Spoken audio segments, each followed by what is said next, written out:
Submitting project files means you will zip and upload all files associated with your Unity project. If you don't remember where you saved your project when you created it, there are two ways to find them.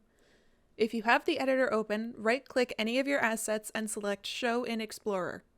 If you go up one folder in the navigation bar to the top of the File Explorer, you will see your Assets folder along with several other items. These are the items that must be contained in your zip folder. If you don't have your project open, you can also find this location from the Unity Hub.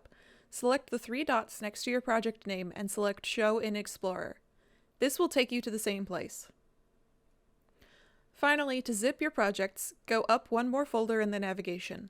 This will take you to a folder with the name of your project. This is the folder that you want to zip.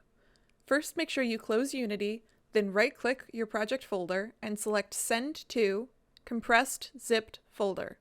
If you don't close the Unity editor first, you will get an error such as this, and then your zip will either fail or will not contain all required files. Close the editor and try again.